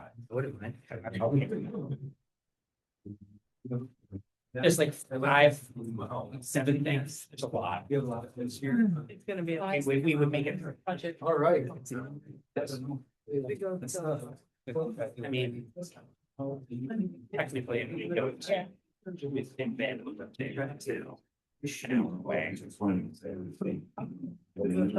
That sounds familiar. If we did it, it would be basically.